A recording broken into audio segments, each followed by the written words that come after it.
Hello Ragers, I hope that you're all doing well. Now, just like how you probably aren't following Twitter e-girls for their lovely personalities and kind-hearted spirits, your favorite fashion designers didn't achieve success as a result of their genius takes and private personal beliefs. Both may be experts in their given fields, but at the end of the day, they are human just like you or I, and often succumb to the occasional slip-up. With regard to the realm of fashion in particular, it seems like there's some sort of new controversy occurring every other week, with each one getting more and more ridiculous than the last. Although it is important to hold others accountable for their actions, it seems as if people will often look for just about anything to get upset over and use it to farm engagement or push some sort of agenda. Every situation is complex and unique, but this faux outrage, performative activism, virtue signaling, whatever you want to call it, can get very tiresome and overwhelming at times, and I find it hard to believe that this many people actually care about all these issues. Hence, today I wanted to go over a few different topics which will culminate in a discussion surrounding the aforementioned subjects, starting with the recent Schiaparelli situation. Of course, it is important to remind ourselves that every situation is different, they're all quite nuanced and complex, and everyone has a different perspective on things. A lot of these issues are terminally online Twitter discourse oriented, and if you're to go up to someone IRL and ask them their thoughts on shoe-on-head, balenciaga, satanic cults, Demna adrenochrome harvesting, they will likely ask you to please get away from them. Even with the recent Schiaparelli stuff, I didn't see anyone initially complaining about it. I just saw people complaining about other people complaining, which is often the case for Twitter. For those who aren't fashion-brained, basically, for their recent couture show, Schiaparelli, led by Daniel Roseberry, shared a meditation on Dante's Inferno. The references were very obvious. They had the lion head to represent pride, leopard for lust, and the wolf for avarice, as well as a reference to the friendly giants that he encounters in hell.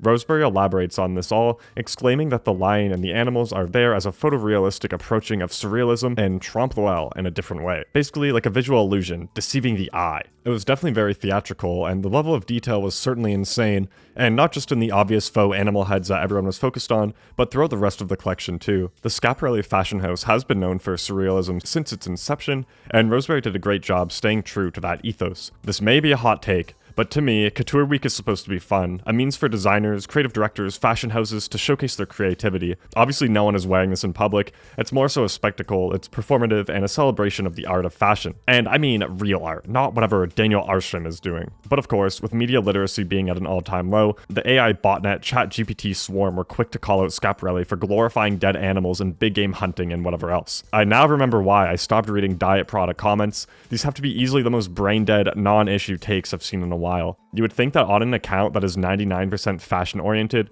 their followers would be slightly more knowledgeable about the history of the fashion house and performative nature of couture, or even just briefly read what Daniel Roseberry's inspirations were for this collection before commenting. It's literally just straight neuron activation, elicit negative response for attention on the internet. However, I do think that part of this stems from a recurring issue that constantly arises a lot with Diet Prada. Through making a name for themselves through all of these like call-out-esque posts, they've fostered a pretty bloodthirsty, cutthroat audience. They harass others under the guise of holding people accountable for their actions. It definitely reminds me of like Ethan Klein of H3H3 and the way he shifted his entire persona to be more PC. So whenever he slips up, the audience is very quick to hold him accountable, just like Diet Prada. As soon as they post something their audience disagrees with, their cult-like followers are very quick to turn on them and comment shit like this. Thankfully, not all the comments are bad, but it is not looking good, bros. Like, be so for real, the references to Dante's Inferno could not be any more obvious. They're so dramatic too, like how is this the worst thing you've ever seen?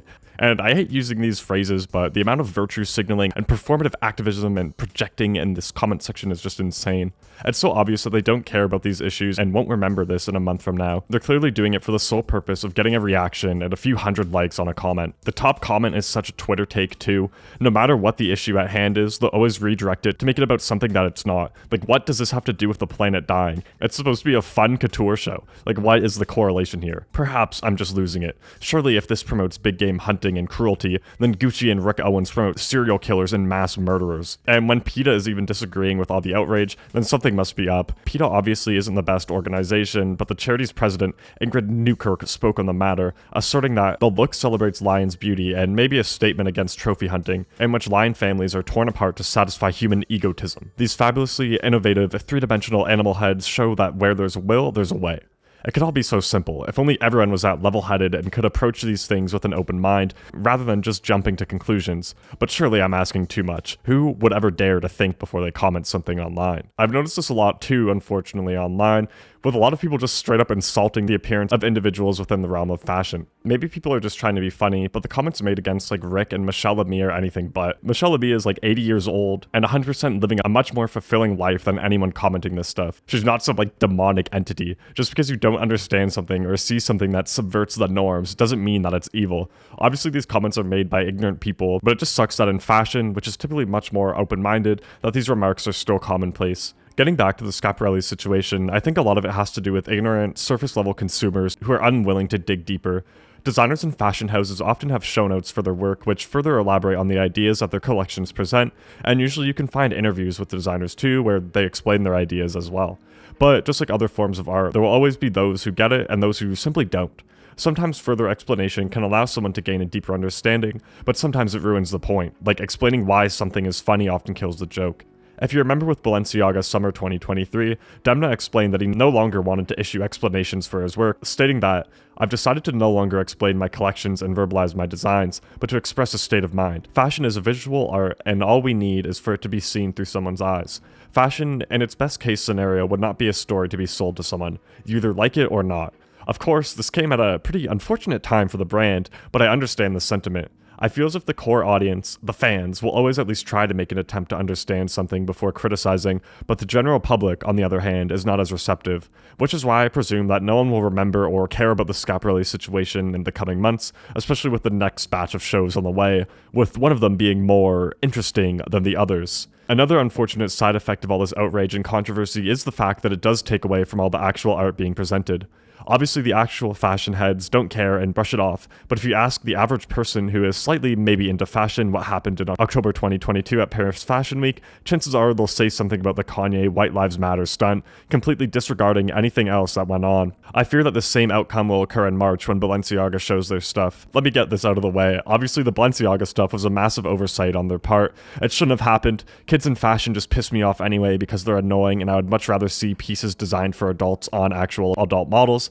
But given the subject matter that this controversy involved, I think it was massively blown out of proportion. I've also seen too many people still wearing that Summer 23 muddy zip-up polo sweater, so something is not right. But of course, when drama commentary YouTubers start talking about stuff and Facebook ants start reposting it, you know it's over, bros. There was a lot of misinformation going around. You had people who just saw one shoe-on-head tweet about it and immediately thought that they were an expert on the situation. I'm not defending Balenciaga at all. They're a multi-million-dollar company and they'll be around longer than I'm alive. But when people who don't understand fashion or have previously never spoken out about an issue of this sort start giving their takes on it, I feel as if it does more harm than good.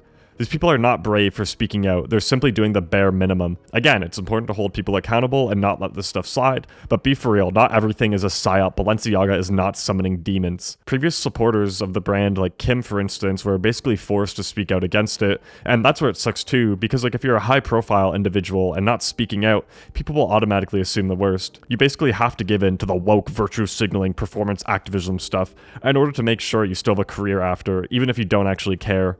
We see this all the time with big corporations, of course, and whatever social media justice is going on at the time. Like, what do any of these companies actually do to help solve any problems? A social media post means nothing and will change nothing at all. But anyway, looking at the comments on the Style.com post where they announced the Balenciaga comeback, the sentiment is mostly positive, with people saying stuff like the internet isn't ready for them, but I am, and others saying that they're happy for Demna. Of course, there are those who are skeptical, saying that Balenciaga never actually was met with any consequences. And this got me to thinking, has any brand or designer actually been met with any repercussions ever? Obviously, all of these situations are different, again, and each one has their own level of severity. I don't mean to compare them to one another, but I just find it interesting taking a look at how different brands and designers have coped with controversies that they've been involved in. Like the Alexander Wang stuff, very complex, but basically after the allegations, he just focused more on the Asian Pacific market and was fine. Dolce & Gabbana, of course, couldn't focus on that market, but they just welcomed influencers into their shows, kept their heads down, and worked with high-profile celebrities. APC is still going strong after Bro said the N-word, Marc Jacobs is loved by every alt-e-girl, Galliano is still doing amazing work, and Heidi is still our twink savior. This all led to me realizing something crazy and coming to an insane revelation. People who are into fashion like certain designers because of their work, not their personal beliefs or controversies that they're involved in. Obviously, in some cases, there are exceptions, like with Klein and Dolce & Gabbana, their target demographic, like the unapologetic nature of the brand, and probably enjoy the controversies that these brands get into since they only serve to further alienate the consumer base and make the brand even more elitist. but a lot of the time, even if designers get into controversy, it is pretty easy for them to recover. It's important to remember that they are human, they're gonna say some stupid stuff from time to time, and we should hold them accountable just like everyone else. We've seen big names recover from controversies by engaging in a few different strategies. Most of the time, brands will lay low for a few months to a year, they'll issue a public apology, then get back to focusing on their work. Debates can arise surrounding separating the art from the artist, but at the end of the day, it's up to you to decide whether or not to continue supporting something. Again, every issue is complex and weighted differently depending on the severity of the situation at hand. If you think someone did something messed up, you don't have to buy the brand. Your opinions are valid, unless you support Ian Connor. Overall, a lot of this stuff can feel very overwhelming at times and make it hard to focus on what actually matters. Spending a lot of money on meaningless items to satisfy my consumer tendencies. This fashion shit does get political at times, and it's difficult to keep track of everything. I think the Schiaparelli situation will blow over and be forgotten about, and a lot of the hate came from people with the media literacy skills of a snail.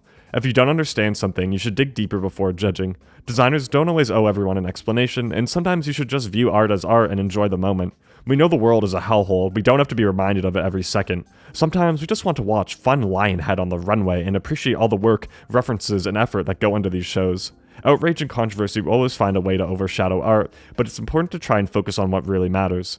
It'll be really interesting to see what happens at the next Balenciaga showing, but I think we all already know how that's gonna go. However, I do hope that this served as a thoughtful video or something, and let me know how you feel below, later Ragers.